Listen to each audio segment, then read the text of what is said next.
Hey, what is going on, gentlemen? My name is Richard Mujica, and I am the founder of the Onward Men Podcast, a podcast built specifically for high-performance men that want to grow in income and impact and dominate your God-given purpose. And today, men, is Money Friday, right? How are you doing in the financial aspect of your life? Because one thing that I realized, guys, as I was growing as a man and as I was trying to increase my income as a man, it wasn't until I made money important and something that I actually thought about regularly, and that's when my income started to rise. So gentlemen, are you making your finances important? Is making money to you important? Until it becomes important, you will never have what you want in terms of finances.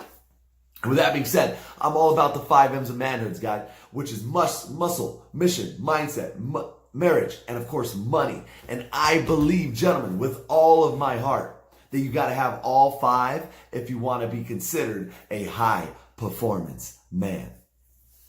And today, guys, as we get into this episode, I want to start talking to you about how you go about your finances, right? The patterns in your life that are dictating and controlling how you use your money, how you view your money, right? And gentlemen, realize this. We all have different views of how money should be spent. Some people think it's important to spend their money on health products. Some people think it's important to buy things. Some people think it's important to give away your money, right? And depending, gentlemen, on your blueprint, on your money blueprint, you will always find yourself repeating predictable patterns, right? Look at your cash flow. Do you ever just look at your cash flow for the month and say, hey, where did my money go this month? Where did my money go last month? And I guarantee you, gentlemen, we are creatures of habit. You are creatures of habit. You are doing the same things with your money day in and day out, month in and month out. And that is why your financial situation is really unlikely to change. Right? What is your patterns, gentlemen? Do you have money saved at the end of the month? Or did you overspend again? Do you build a nest egg up? Do you increase your income for a little while and then boom, it goes back down somehow? Do you make bad investments, right? Do you put your money into the stock market or into investments and then you think you're doing good and then boom, the investments tank? All this stuff, guys, is tied to who you are inside and how you view money. And generally speaking, guys, how you view your money, how you spend your money, and what you do is either going to be identical to what your parents did with money and what you saw, or it's going to be the complete opposite, right? If your dad or your mom always said, man, you know what? The man takes care of the finances. Oh, the man is responsible for the finances. This is responsible for the finances. Then you probably think, hey, you know what? My wife is no longer in charge of the finances. She has no financial responsibility because my mom always said that the man's in charge of the finances. Okay? Or what happened in your life? Did your dad or did your mom build money for a little while and then boom, lose it all? Or did they never spend or never save at the end of the month? Or did they overspend? Did they buy a lot of things? Did they buy a lot of clothes? Guys, these things that you saw as a kid are running through as ingrained patterns in your life. And until you realize it, until you take a step back and say, hey, how did my parents handle their finances? How did I see them spend the money? What did they say about money? What are the words they used around money? Until we start having these conversations, gentlemen, you will never have the income or the amount of money that you want as a man, right? In your household, was money something that was scarce? Was there just not a lot of it, right? We had to hold on to money. Everything had to be hold on to. We couldn't go out and buy this because it was too expensive, or we had to buy stuff only on sale, or whenever there was a sale, we had to buy because there was a quote unquote sale, and it wasn't about, hey, do we need it? But it was because it was a good deal, right? Or did you come from a family that was abundance mindset, right? That, man, you know what? There's plenty of money out there in the universe. And that, you know what? We spend money. We like to give money away, knowing that we can always make the money back. Knowing that as we give and we give, we will continue to strive.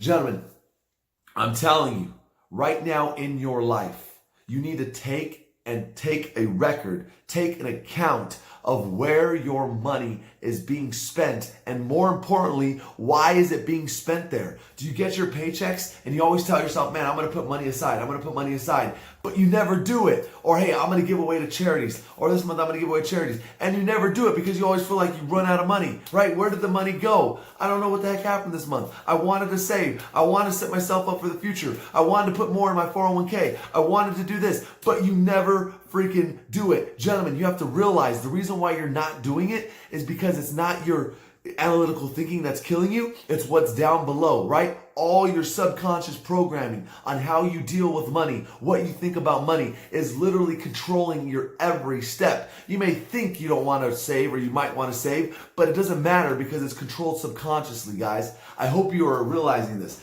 Everything in your life around money is subconscious patterns, subconscious blueprints that you need to break in order to change your life.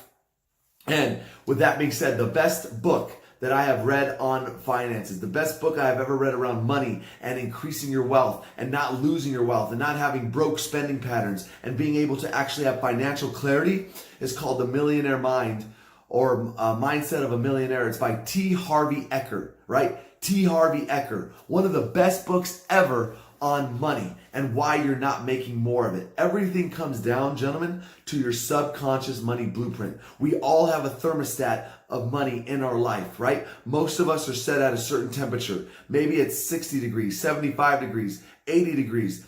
And that is our money thermostat. And as soon as our money starts going above that thermostat, goes into maybe, let's just say you're set up 75, it goes into 80, it goes into 85. Guess what? You're going to self-sabotage. You're going to do something to bring yourself down to that level of 75 where you're comfortable. Same is true if you start going down below 75, right? And you're going to like that 65 degree range, 60 degree range. You're going to do everything in your power to make sure you get up to that 75 degree range with your finances. Gentlemen, you're at a level right now, the amount of income that you're making right now is the standard that you have set for yourself. I want you to realize that. It's nothing more, nothing less. You are making what you're making right now because it's your current standard. And once you raise the standard, once you raise the level of where you need to be financially, then you will move mountains. You will do whatever it takes to get to that point in your life. And that doesn't matter what it is, but especially with your finances. All right, guys. Well, that was a longer episode, but I hope that helps you take an account of how your parents spent their money, what you do with your money, your subconscious blueprints, your subconscious habits, and start changing those. And that's how you're going to really make an impact with your finances. All right, gentlemen, I'm out for today. I hope you dominate your weekend. Never stop moving forward. You're an onward man, and that means you are built to win. You are born for greatness, and I believe that you have it inside of you, but do you believe that you have it inside of you? I hope so, gentlemen. I'm out for now. My name is Richard Mujica. Dominate, never stop moving forward, and progress every single day. Peace.